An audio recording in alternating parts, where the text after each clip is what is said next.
If you want to get into gardening, you have to not be afraid to kill stuff. It's going to happen no matter how hard you try. Some things are just out of our control, but you have to learn how to be okay with that because it's not the end of the world. I don't think anyone has killed as many crops per period gardening as I have, and I'm still doing it because it's going to happen, and that's how you learn, by making these mistakes, causing things to die, and most importantly, not taking it personally. So let's talk in this video about a big mistake that I made and what I'm planning to do to not make this mistake in the future. Let's get to it. Hello everyone, this is Dylan from the Trini Gardener channel, and I'm super excited for this video. I'm kind of like down because I made a big mistake, but I'm happy for the opportunity to talk to you all about the mistake that I made and to see what I can do to help you all avoid this mistake in the future. Now, in here, and I'll bring you all closer to see, just a little raised bed that I made with a little concrete garden, some bricks and whatnot, and I put in some homemade compost in here. Now, the thing with compost that you have to be careful about sometimes, especially in my situation, is that I use a lot of dried grass. Now, dried grass, how grass grows, just like most things, it grows from a seed. All right, a lot of the times when you see grass coming at the tip, and then you see like a kind of fuzzy top to the grass, then that is the seed, right? That's going to dry, and then the seeds are going to spread all around, and one of those small heads could have, I don't know, maybe 100 seeds. So you're talking about thousands, tens of thousands of seeds always going about whenever grass grows. What will happen is that when you cut grass and you compost grass, especially in my case, what I was attempting to do was hot composting. And in this situation here, what I would have done is I wouldn't have taken the time to make sure that my compost pile or my compost bin stayed at the right temperature for hot composting. Hot composting gets the compost pile to reach temperatures of almost 50-60 degrees Celsius. That's very, very hot. And what that does, and the benefit of that, with all the bacteria working and making all of that heat, is that a byproduct is going to kill off weed seeds. So that when you get your nice, rich black compost, it's not going to have seeds of weeds in it. In this case here, however, this is some compost that I had sort of not neglected, kind of neglected, put it, turned it, but I wasn't turning it as frequently as I should have. I wasn't watering it as frequently as I would have, and that's going to cause the compost pile to kind of get, cold, meaning it's not going to be hot, it's just not going to be the right temperature for killing off things like weed seeds. Now, you can do a cold compost pile, it's not impossible, and I'll do a video eventually about cold composting. It's not impossible, it's just something that I tend to avoid because I like to use grass. And if you're using grass, which is going to have weed seeds, then you want to make sure that you're keeping your compost at a certain temperature to kill off those weed seeds. Now, to the point of what this video is about, is that I planted carrots in some compost, which obviously didn't have the weed seeds killed off. The weed seeds were pretty much there and they were dormant for some time. So I planted my carrots, and of course, based on my carrots growing guide that I did, that I'll link up here, I told you all that carrots in Trinidad, it's kind of a little bit tricky, right? Especially if you're growing from seed, which is what I recommend, of course. So planted the carrots, hoping my best for these carrots to come up. Carrots started to come up, so happy. Then I started to see hundreds or maybe thousands of small bits of grass coming up. But the issue is that carrot seedlings, when they're really, really small, it's almost impossible to weed around them without pulling them out. And I don't want that to happen. So the idea was, my brilliant idea was, let the carrots and the weeds grow up together. And at some point, I'm going to come in and just going to clip around the carrots when it's easier to see the carrots. And then, it's going to be fine. Just never got to that point. The grass just seemed to keep on becoming thicker and thicker and thicker. And now it's a massive mush of just weeds and carrots. So today I'm going to do the I can't even call it a carrot harvest. I'm just going to pull out everything here and see if any carrots were able to form, because there's just way too much competition here. I mean, like, carrots can grow with some weeds here and there, but when it's to the point where it's basically overrun with weeds, I highly doubt we're going to get anything of much substance here. These carrots have been growing here for almost 4 months. Right, so definitely not a matter of the period of time that I'm leaving it. It's just a matter of my mistake with using compost that basically was not of the best quality, due to my mistake again with not keeping the compost pile at the right temperature for killing off weed seeds if you want to put grass in your compost. Now, if you're not putting grass in your compost, this is not such a big issue, because if you're just using garden waste, that kind of thing, then you're not going to have all of those seeds in there. And something that some people will do is that they will actually come in, like if you you're about to mow the lawn or whatever the case is, they'll come in with like a grass knife and they'll cut off the heads of all the grass that started to go to head, like right here I can see. Yeah, like right here, I can see like this is a head that's about to go to seed. This is the seed at the very top here. And if you do that, then you just use the grass, then you're not going to have this issue at all, because there's no seeds in that grass after you cut off the heads with the seed and then you mow the lawn. But I don't have a lawnmower, and I just put everything inside there, hoping that the heat would have killed this out. I didn't keep the temperature at the heat at the right temperature, and this is the situation that we have here. So we're going to go through and we're going to pull out and see what ends up happening with these carrots underneath here, and I will talk to you afterwards about what I think I could have done differently to avoid this problem, or what I think you should do to definitely avoid this problem in the future. So hold on and let's get harvesting. Let's get pulling. Okay, so I'm filming it with one hand and harvesting with the next hand, so it's going to be a bumpy ride, but we're going to figure this out. Something cool I wanted you all to see is that, and this is going back to when I had done my brassicas videos, which is, this is carrots here bolting. This is the carrot going to seed, because obviously, and if you remember from my cauliflower, cabbage, broccoli videos, if you've seen all of those already, that once the plant is not happy with where it is, it's going to bolt, right? And that's the process whereby things like carrots and things that don't have the seed inside of them will, flower and then eventually produce seeds, right? So this is the carrot here starting to bolt because it's not happy. It's just too stressed. It's going to be competing for nutrients and all that sort of good stuff inside here. So that would have happened. All right, so we're going to go through and we're going to pull and we're going to see what ends up happening. I'm going to try to keep this one in so I can get some carrot seeds. This is the, let's see what kind of carrot is this. This is the carrots all seasons. It's a pack that I got a New Zealand company. All right, so we're just going to see what happens. So we're going to start over here. Right, I don't really have much high hopes for it, but you never know. You never know. Okay, up. Cool. There you go. Yep, this is kind of what I expected. Cool. Okay. Going through. I'm just going to be doing some weeding at the same time as the carrots. So we'll see if anything happens. Any miracles? Yep. Another small one. Little worm inside here, living its best life. Cool. Up. Another small one over there. Up. There you go. Yeah, more weeds than carrots at this point. Up.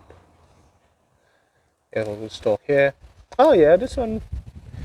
I mean, this could pass as like a little baby carrot in a restaurant, right? Yeah. Okay. There you go. Alrighty. Yeah. Let's see.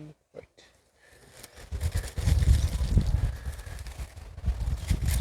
Right.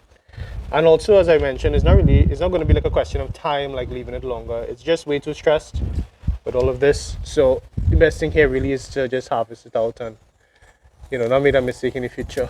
There we go.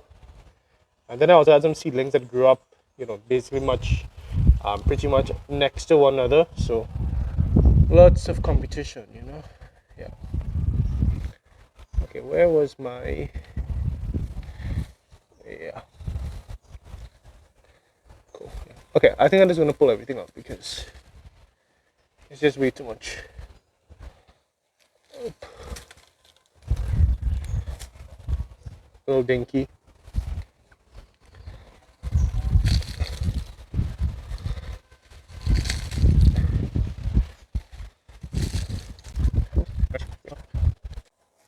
And the carrots were an absolute fail, right, which you knew, which you expected. But I'm just so happy to pull out carrots and just see so many worms just living, being happy inside it. It tells me that the compost itself is good. It's just that the compost didn't kill off the weed seeds that I would have wanted to kill out. So if you had grown anything else in this, something, tomatoes, peppers, things that are easier to weed, then it wouldn't be much of a problem.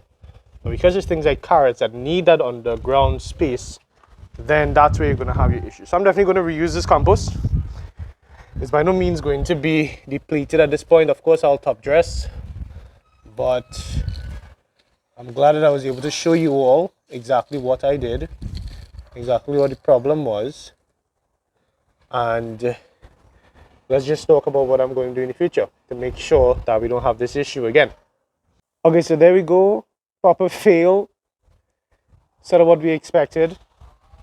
So let's just talk a bit about what I intend to do to not have this problem happen again, and of course what I would recommend that you all do, right, to make sure that you don't end up in this situation at all. So the first thing, of course, is going to be to make sure that if you are using compost, wherever you get the compost from, whether it is your own homegrown compost or if it's compost that you buy, that they're taking all the measures to make sure that any weed seeds that are in the compost, they're being killed off. So they're doing hot composting that is going to kill off those weed seeds, or they're doing a form of compost that doesn't have any weed seeds at all in it.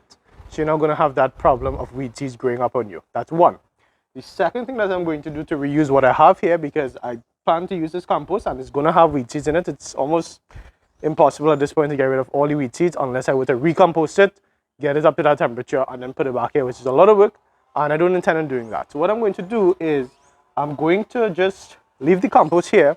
I'm going to water the bed, not plant it, anything, just water it.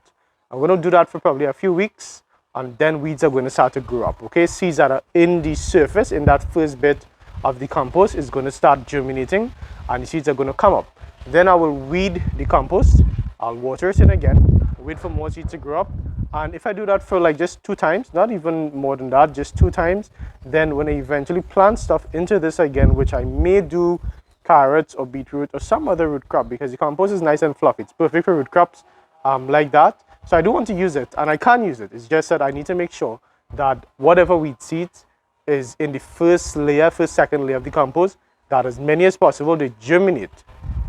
They're going to germinate. I'm going to weed them out, and then when I eventually plant my things like carrots or whatever, if weeds do grow up, it's not going to be with that same ferocity of so many weed seeds. This is called cultivating the land. You're going to just, cultivating is when you just sort of move around. It's basically what, like tilling. That's cultivating, right? That's the idea of cultivating land. When you cultivate, you move dirt aside, and when you move dirt aside, basically seeds and anything that's on the bottom part, they become flipped over with the dirt. And now the seeds now have access to the right temperature, to the sunlight, to the moisture, and they're able to grow. Now, if you cultivate, all the seeds that come to the very surface, they start to germinate, they start to go up, you weed them out. As you're weeding them out, as their roots come up, you're probably going to lift up more seeds to come up. When those seeds come up, you weed again, and by the time you do that the second time, now of course when you're weeding again, some seeds will come up, but it's not going to be as much as you started with. So that's one of the ways that I'm going to be trying to grow into my compost that has weed seeds in it, to make sure I don't end up with this kind of fail again. And the third thing I'm going to do is I'm going to attempt using, if I see the weed seeds coming up and it's very, it's pretty bad, then which I don't expect it to be, but I will apply a mulch, and mulch is good. I'm just going to use some dried leaves to make sure that there's no chance of seeds. Use some dry leaves, crush them up, and I will, which you all have seen me use in my tomato growing guide, my most recent one, growing tomatoes in containers, which I'll link up here. And if I see weeds growing up, I will put the mulch on those weeds to just smother them when they're very small. The best thing at this point for me is to stay on top of it, stay consistent, and that's what I encourage you to do. If you have this issue, you plant things like carrots, you plant things like whatever, and you see weeds coming up, then stay on top of them. As soon as you start to see those weeds germinating, when they're very, very tiny, start picking them out. And it's going to take a bit of discipline to do that, because 2-3 days of just ignoring the weeds, and they just multiply and they grow so fast. So this is what we have to do if we are working with this kind of situation. So again, as I said in the beginning of the video, don't be afraid to make these kind of mistakes. This is a learning experience. I consider it a learning experience. These green tops, they can make pesto. These little bits here, they're a lot of fun. You can just eat it like little baby carrots. So it's not the absolute end of the world. It's a learning experience. Even if I hadn't gotten anything at all, it would still be an experience worth having lived, because that's how you learn. And you can't take these things personally. It doesn't mean you're a terrible gardener if you make these mistakes. And believe me, if you think you're a terrible gardener, you're nothing even half of how terrible I have been in the garden. And believe me, I would, sometimes be sad about things, but I've learned that, it's part of the process. And it's how you grow, it's how you become a better gardener, by making mistakes and learning from them and not giving up. So of course, I hope that you enjoyed this video. I hope you enjoyed my little fail, but I hope that you also learned something from this video. I hope it's going to encourage you to not be afraid to make a mistake and just to try. And if you fail, then just try again. And there's nothing wrong at all with failing. It is part of the process. Remember, if you know someone who'll be interested in growing more delicious organic food for themselves and their family, to share the video, but also share the channel with them, to help them, encourage them to become more self-sustainable and to be able to feed their friends, feed themselves in these times. Remember, as always, you can follow us on Instagram, TikTok, and on Facebook to see more stuff coming onto Trini Gardener's Garden, as well as you'll be able to share your pictures and videos with us, tag us in them. We're so happy, so motivated to see you all growing organically, growing in any way that you can. It really touches us to see people really taking their food security into their own hands. Remember, as always, this has been Dylan from the Trini Gardener channel, reminding you to get up and get growing. Take care.